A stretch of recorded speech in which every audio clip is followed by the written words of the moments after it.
Assalamualaikum warahmatullahi wabarakatuh. Bismillahirrahmanirrahim.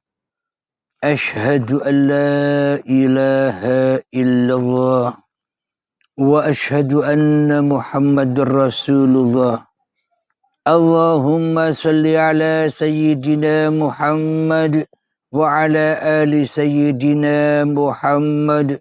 Rabbis rahli sadri wa yassirli amri wahlul 'uqdatam min lisani yafqahu qawli. Amin. Bismillahirrahmanirrahim. Salam hormatku, salam kasih sayangku untuk sahabat-sahabatku tercinta dimanapun Anda berada, baik yang ada di dalam ataupun yang ada di luar negeri, khususnya buat saudara-saudaraku yang di Malaysia, Selangor, dengan kejadian banjir bandang, semoga diberi keselamatan, semoga diberi kesabaran, semoga dilimpahkan rezekinya oleh Allah Subhanahu wa ta'ala. Amin ya rabbal alamin. Sebelum kita awali kajian di pagi yang indah ini, marilah kita bersama kemahkan kalimat-kalimat thayyibah di dalam nyawa, kalimat thayyibah di dalam jiwa, hati, roh dan kehidupan ini. Marilah bersama kita kemahkan di seluruh kehidupan kita. Subhanallah walhamdulillah wa la ilaha illallah wallahu akbar wa la hawla wa la quwwata illa billahil aliyil azim. Sadaqallahul azim. Di pagi yang cerah ini, marilah kita perdengarkan suatu pertanyaan dari saudara kita Safruddin dari Medan. Mari silakan. Assalamualaikum warahmatullahi wabarakatuh. Aba Guru, uripe Allah. Nama saya Safruddin, asal dari Medan. Adapun yang ingin saya tanyakan tentang hakikat akhir zaman, yang mana selama ini saya mendengarkan, saya ketahui, dan yang saya pahami sejak zaman Kanjeng Nabi Muhammad Rasulullah SAW juga sudah Nabi akhir zaman. Namun sampai saat ini banyak orang menggembar-gemborkan ini pertanda akhir zaman dan dikait-kaitkan dengan musibah gunung meletus ataupun tsunami yang disebut akhir zaman. Itu kan paparan syariat. Jadi saya ingin penjelasan dari Abah Guru tentang hakikat akhir zaman. Mohon sekiranya Abah Guru menjelaskannya. Hanya itu pertanyaan saya. Assalamualaikum warahmatullahi wabarakatuh.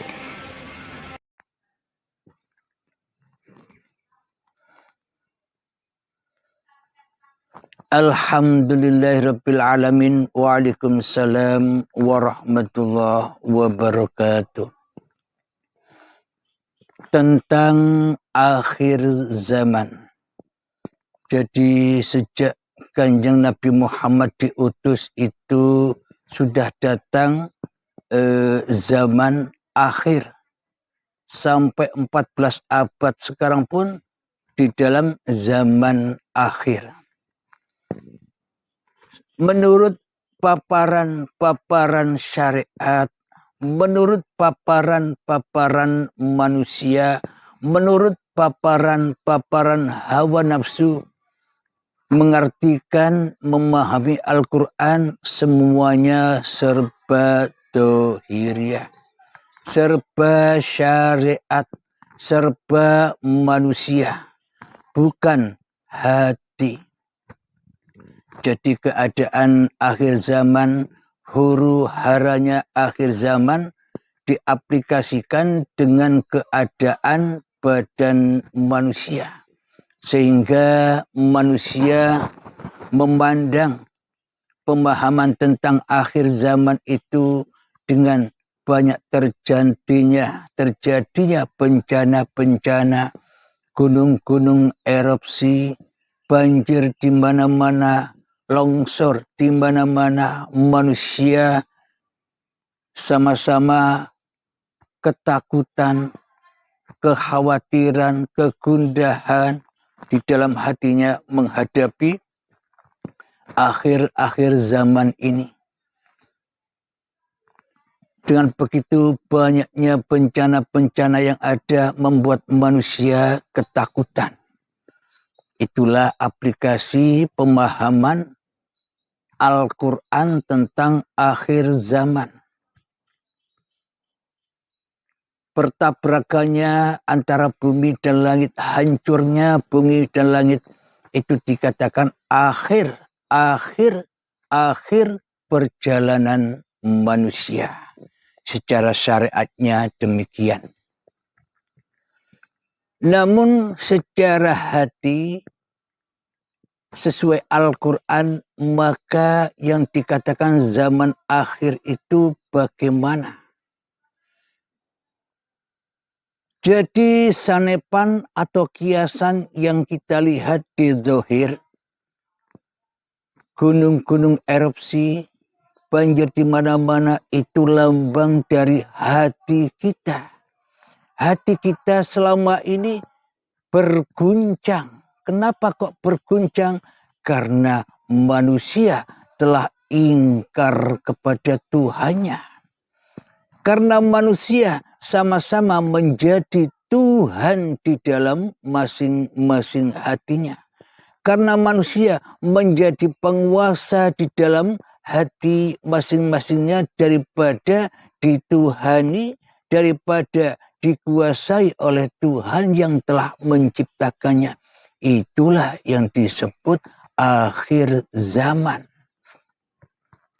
Dari Adam, ketika enak-enak di surga Adam, setelah Adam memakan buah khuldi, buah pengakuan diri, pengakuan ini hidupku, pengakuan ini badanku, pengakuan ini sholatku, pengakuan ini ibadahku, pengakuan ini daya upayaku, pengakuan bahwa ini hartaku, pengakuan bahwa ini istriku, anakku, dan semuanya pengakuan-pengakuan itulah yang dimaksud bencana-bencana itu. Ketika di dalam hati manusia ingkar kepada Tuhannya, maka manusia sama-sama mentuhankan masing-masing dirinya. Di dalam hatinya yang ada hanyalah dirinya. Di dalam hatinya yang ada hanya apa-apa yang dicintai mengenai dirinya. Jadi dirinya menjadi Tuhan yang selalu disaksikannya di dalam hatinya. Badannya menjadi Tuhan yang selalu disaksikan di dalam hatinya. Segala langkah daya upayanya, aktivitasnya sebagai Tuhan yang selalu disaksikan di dalam hatinya.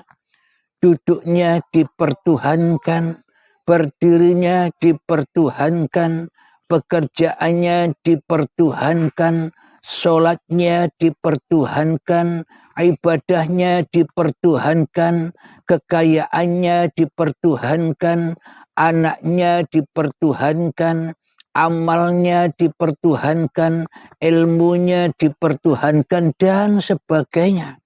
itulah bencana-bencana itu, dan itulah huru haranya akhir zaman. Karena zamannya Ahad, karena zamannya Adam, yang enak-enak di surga telah dinodai oleh masing-masing diri manusia yang tak pernah mau bersujud kepada keadamannya. Manusia yang ogah bersujud kepada hakikat diri sejati manusianya yang tak mau bersujud kepada dirinya sendiri. Maknanya bersujud kepada dirinya sendiri, sadar sujud maknanya kembalilah manusia dari tanah menjadi tanah. Kembalilah manusia tanpa daya upaya kembali kepada tanpa daya upaya, yang ada hanya Allah. Itulah maksud kita memasuki sebuah agama. Itulah maksud kita menjalani perintah-perintah di dalam agama. Apapun agama kita, apapun golongan kita, apapun aliran kita.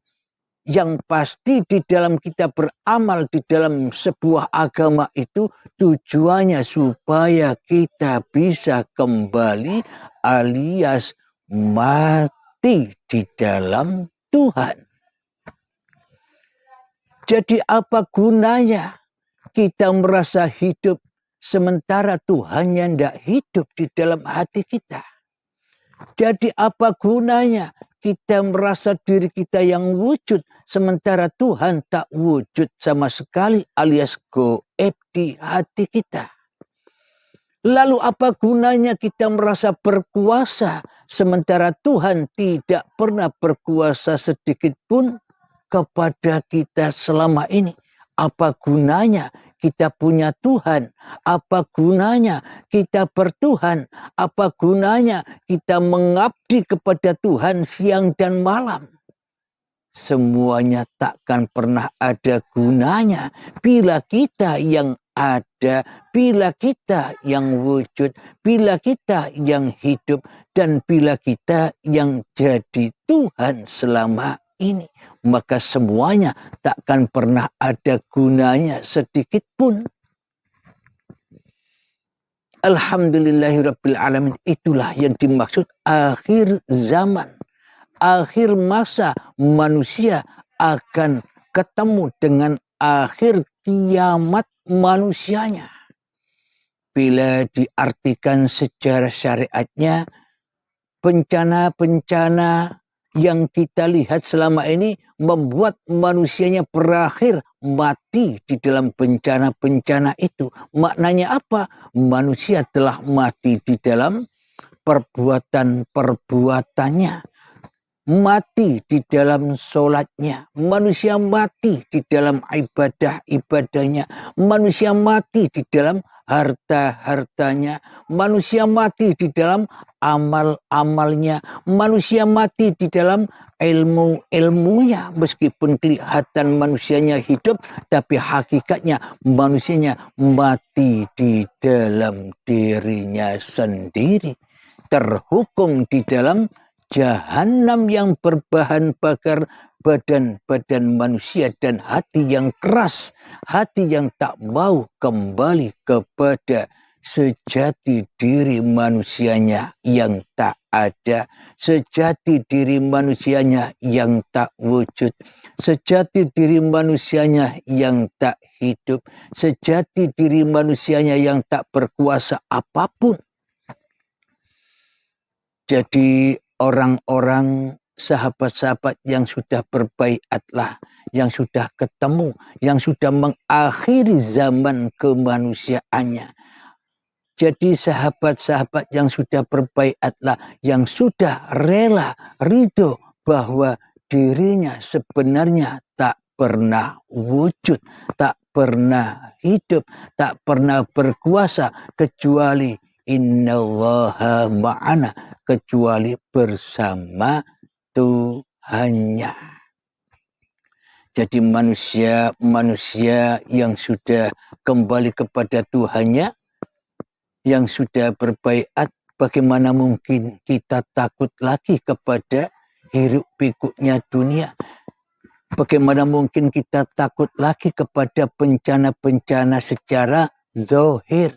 Sementara diri kita sudah berakhir di dalam kematian, di dalam uripe Allah. Maknanya sudah tidak jaga Tuhan lagi dengan solat-solatnya, tidak jaga Tuhan lagi dengan ibadah-ibadahnya, tidak jaga Tuhan lagi dengan ilmu-ilmunya, tidak jaga Tuhan lagi dengan kebaikan-kebaikannya, tidak jaga Tuhan lagi dengan aktivitas-aktivitas kebaikannya. Tapi mereka sudah dijaga oleh Tuhan. Solatnya dipersolatkan oleh Tuhan, ibadahnya diperibadahkan oleh Tuhan, jalannya sudah dijalankan oleh Tuhan, duduknya sudah didudukkan oleh Tuhan, perkataannya dikalam-kalamkan oleh Tuhan, bekerjanya sudah dipekerjakan oleh Tuhan, ibadahnya sudah semuanya serba lillahi ta'ala, karena sudah bertemu dengan hari kiamatnya. Bukan kiamat-kiamat yang dipenuhi dengan huru haranya dunia. Bukan kiamat yang dipenuhi dengan bencana-bencananya dunia. Kiamat itu bencana-bencana akhir menuju kekiamatan diri kita di hati kita lewat pintu baiat. Itulah iman kepada hari akhir, itulah iman kepada hari kiamat yang wajib dilewati oleh seluruh manusia. Jadi bukan iman kepada hari kiamat yang belum datang ini. Hari kiamat yang kita tidak pernah tahu kapan datangnya, bukan itu iman kepada hari akhir. Bukan itu iman kepada hari kiamat itu. Kalau imannya sebatas hanya yang dohir, iman kepada hari kiamat yang dohir, kapan datangnya? Bila kita tidak tahu datangnya, bagaimana mungkin dulu ada para nabi? Bagaimana mungkin dulu ada para rasul? Bagaimana mungkin dulu ada para aulia Allah, kekasih-kekasih Allah. Wong kiamatnya saja belum datang. Berarti tak ada iman sedikit pun mereka kepada Tuhannya. Karena kiamatnya belum datang dan belum disaksikan. Sama halnya syahadat. Bila syahadat itu diartikan dohir, diartikan secara syariat, menyaksikan Allah dan menyaksikan Muhammad, selamanya manusia takkan pernah ada yang menjadi nabi dan rasul, apalagi menjadi aulia Allah. Kenapa? Karena nabinya sudah tidak ada, karena Allahnya tak bisa dilihat. Karena selama ini kita memahami, kita ngaji hanya babakan kulit saja. Hanya babakan syariat saja. Yang tidak paham, selama kita yang jadi Tuhan di dalam hati kita, selamanya kita tak pernah paham itu semua. Artinya selama di dalam hati kita masih wujud manusianya, selamanya kita berada di dalam kekufuran, kejahiliaan dan di lembah dosa. Solatnya sudah di lembah dosa, ibadahnya sudah di lembah dosa, amal-amal ibadahnya, ilmunya berada di lembah dosa. Aktivitas-aktivitas di dalam kehidupan ini selalu di lembah dosa. Tak bisa melewati siratal mustaqim. Tak bisa naik ke langit hatinya. Karena hatinya terbelenggu oleh hawa nafsunya di dunia ini untuk menyiksa dan memanas-manasi hati manusia selama ini. Itulah bukti bahwa sebenarnya Al-Quran ini babakan batin, babakan hati. Karena manusia tak diberi izin oleh Allah, karena manusia tak dikehendaki oleh Allah, maka manusia sama-sama mengarti-artikan Al-Quran ini, mentafsirkan Al-Quran ini semuanya dengan dohirnya, dengan syariatnya, dengan manusianya. Akhirnya hanya menjadi hukum-hukumnya badan, sedangkan hatinya di lembah neraka. Hatinya tersesat jalannya. Solatnya tersesat jalannya. Disuruh mi'raj as-sholatu mi'rajul mu'minin, tapi hati kita selama ini mi'rajnya kepada setan, mi'rajnya kepada iblis, mi'rajnya kepada surganya iblis, yakni dunia fana ini. Jadi apakah kita sudah dikatakan sudah bertuhan, sudah dikatakan sholat, sudah dikatakan mengabdi, wong di dalam hati kita tak ada Tuhan, melainkan yang ada hanya diri kita sendiri dan hiruk pikuknya dunia. Coba kita sadari itu, wahai kawan, agar kita tak terkena bencana-bencana terus di dalam hati kita, agar hati kita melalui bencana-bencana hati ini dengan kiamatnya hati, mengimani kiamat di dalam hati kita, maknanya ketika sudah datang kerelaan, keridhaan bahwa hidup dan badan ini bukan milik kita, itulah kiamat, itulah kehancuran langit dan bumi, kehancuran hidup dan badan, dipersembahkan lagi amanah ini kepada yang memilikinya, kepada Tuhannya. Maka ketika kiamat berlangsung, hari akhir zaman berlangsung, maka Allah mengatakan, Innani anallah, apakah ada Tuhan selain aku? Sementara makhluk, sementara manusia sudah tidak ada lagi, yang ada hanyalah Tuhan. Mana mungkin ada yang bisa menjawab? Semuanya terdiam, semuanya hening, yang ada hanya Allah. Itulah yang wajib kita imani bagi seluruh manusia. Inilah jalan pulangnya seluruh manusia. Apapun kesibukan manusia mencari ilmu-ilmu di luar sana, kesibukan manusia menjalani tarekah-tarekahnya, manusia sibuk menjalani makrifat-makrifat, hakikat-hakikatnya, toh semua ujung-ujungnya ya pulang ke uripe Allah. Semua yang dibahas di luaran itu, semua yang dibahas oleh seluruh manusia, ujung-ujungnya ketemu mati, ketemu uripe Allah. Jadi dengan waktu yang singkat ini, jangan kedahuluan mati, jangan kedahuluan sakaratul maut, kita segera kembali kepada Allah, kita segera raih husnul khotimah. Yang selama ini kita selalu mati di dalam su'ul khotimah, mati di dalam azab, sholat di dalam azab, ibadah di dalam azab, sholawatan di dalam azab, zikiran di dalam azab. Apa yang dimaksud azab itu? Maksudnya azab ketika manusianya masih mentuhani semua itu. Alhamdulillahirabbil alamin. Sebelum kita lanjutkan, marilah kita menghening-heningkan diri kita di hati kita. Bismillahirrahmanirrahim. Mengheningkan cipta, mulai. Bismillahirrahmanirrahim. Silakan 3 menit.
Mengheningkan cipta selesai.